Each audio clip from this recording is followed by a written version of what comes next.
आणि आता बातमी आहे आदित्य ठाकरे यांच्या दौऱ्यासंदर्भात। कोल्हापूरच्या कुपरीमध्ये आदित्य ठाकरे यांची दुपारी जाहीर सभा होणार आहे, तर संध्याकाळी 4 वाजता कराडच्या पाटणमध्येही त्यांची सभा होणार आहे। तर आदित्य ठाकरे कोल्हापुरात आहेत।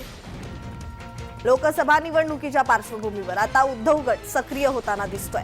त्याचबरोबर आज शिवसेना आमदार अपात्रता प्रकरणी निकाल लागणार आहे, दुपारी 4 नंतर निकाल लागणार आहे।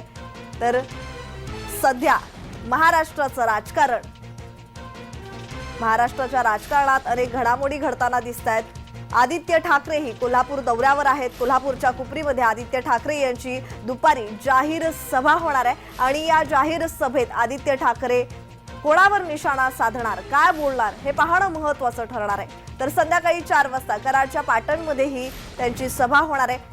आदित्य ठाकरे हे कालच कोल्हापुरात पोहोचलेले आहेत। कोल्हापुरात त्यांचं जंगी स्वागतही करण्यात आलं। त्याचबरोबर उद्धव गटाकडून या सभेच्या पार्श्वभूमीवर जय्यत तयारी सुद्धा करण्यात येते।